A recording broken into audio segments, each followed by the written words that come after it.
In this guide, I'm going to show you how to fix Google Play gift card redemption limit. This is Aiden from JustBoz, and before we get into this guide, make sure to like the video and subscribe to the channel with all notifications on. It really does help with the channel, and it lets us know that you want more content like this, so we greatly appreciate it. If at any point throughout this guide you did have any questions, just ask them down in the comment section below, and we can help you out further. I'm going to be doing my best to reply to every single comment down there. If you see a message saying you've reached your redemption limit, Google Play has temporarily stopped you from adding more gift card credit because you've reached either a daily limit or the maximum play balance allowed for your country.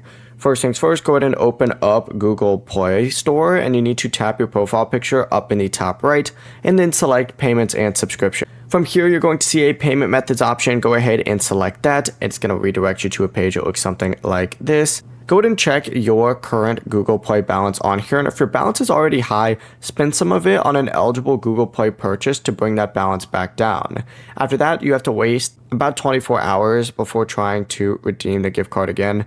I said waste, but I meant wait, but I mean, it's really the same thing. You just kind of have to wait and waste some time. Google specifically recommends waiting 24 hours when you hit the redemption limit, and then just reopen up the Play Store, go to payments and subscriptions, tap redeem code, and then you can try again as well. Now, if you get the same error after waiting and reaching your balance or reducing your balance, go ahead and contact Google Play support through the Play Store help and feedback section. Before you do leave, make sure to like the video and subscribe to the channel with all notifications on. It really does help with the channel, and it lets us know that you want more content like this. We'd greatly appreciate it. And if at any point throughout this guide you did have any questions, just ask them down in the comment section below, and we can help you out further. I'm going to be doing my best to reply to every single comment down there. Peace.